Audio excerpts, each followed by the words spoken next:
Sylvia Plath and Sigrid Hirten were both born on October 27th in different centuries.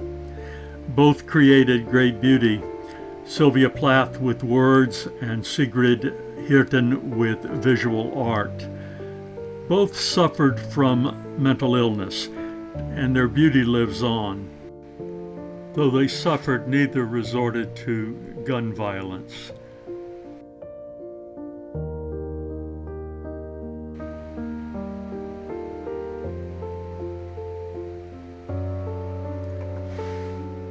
Sylvia Plath was born in 1932. As an American poet, novelist, and short story writer, she developed a reputation.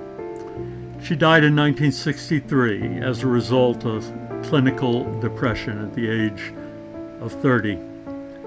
Here are 3 excerpts of her work. So many of us, we are shelves, we are tables, we are meek, we are edible. Nudgers and shovers, in spite of ourselves, our kind multiplies. We shall by morning inherit the earth, our foot's in the door. The silence depressed me. It wasn't the silence of silence. It was my own silence.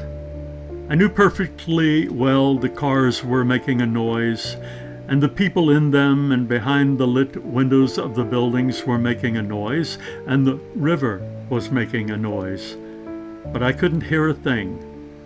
The city hung in my window, flat as a poster, glittering and blinking. But it might just as well have been there, not at all, for all the good it did me.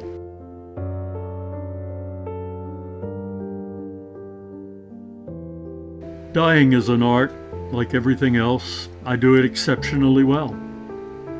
I do it so it feels like hell. I do it so it feels real. I guess you could say, I've got a call. Shane Claiborne recently commented that every nation on earth has mentally ill people in its population. But only in America do we have an epidemic of gun violence. There is a disconnect here. Through the years as a pastor, almost 50 years, I have known many people who suffered from mental illness. I knew very few of them, whether living on the streets or living in stable homes, who were violent or committed acts of violence. But many I knew who suffered as victims of violence and who were beaten and robbed and taken advantage of.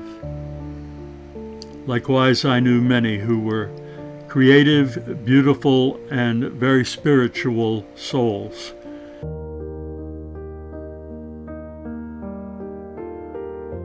Sigrid Hirten was born in another century and another place. 1885, she was a Swedish modernist painter and major figure in Swedish modernism. Her periods of productivity were spasmodic because she also suffered from schizophrenia. She worked for 30 years, however, and after a botched lobotomy, she died. Here's some of her work.